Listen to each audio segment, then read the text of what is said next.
Welcome to the Flavor Breakdown, the place where food science gets explained simply. Soft bread goes into the toaster and a crunchy, golden slice comes out. Same ingredients, totally different texture. What's going on?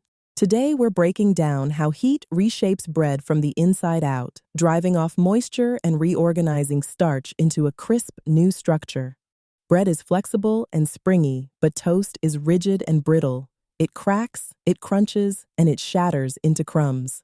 That transformation happens in just a couple of minutes of heat. Toasting drives moisture out of the bread, and with less water, the bread becomes stiffer and more prone to breaking.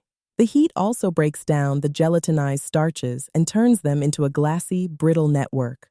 On top of that, the Maillard reaction kicks in. Sugars and amino acids react to create brown color and hundreds of new flavor compounds. This reaction also strengthens the surface, giving toast its signature crunch. Tiny air pockets inside the bread dry unevenly, creating fracture points that snap when you bite. If you want extra crunchy toast, toast it twice. If you want softer toast, butter it before toasting. The fat slows moisture loss.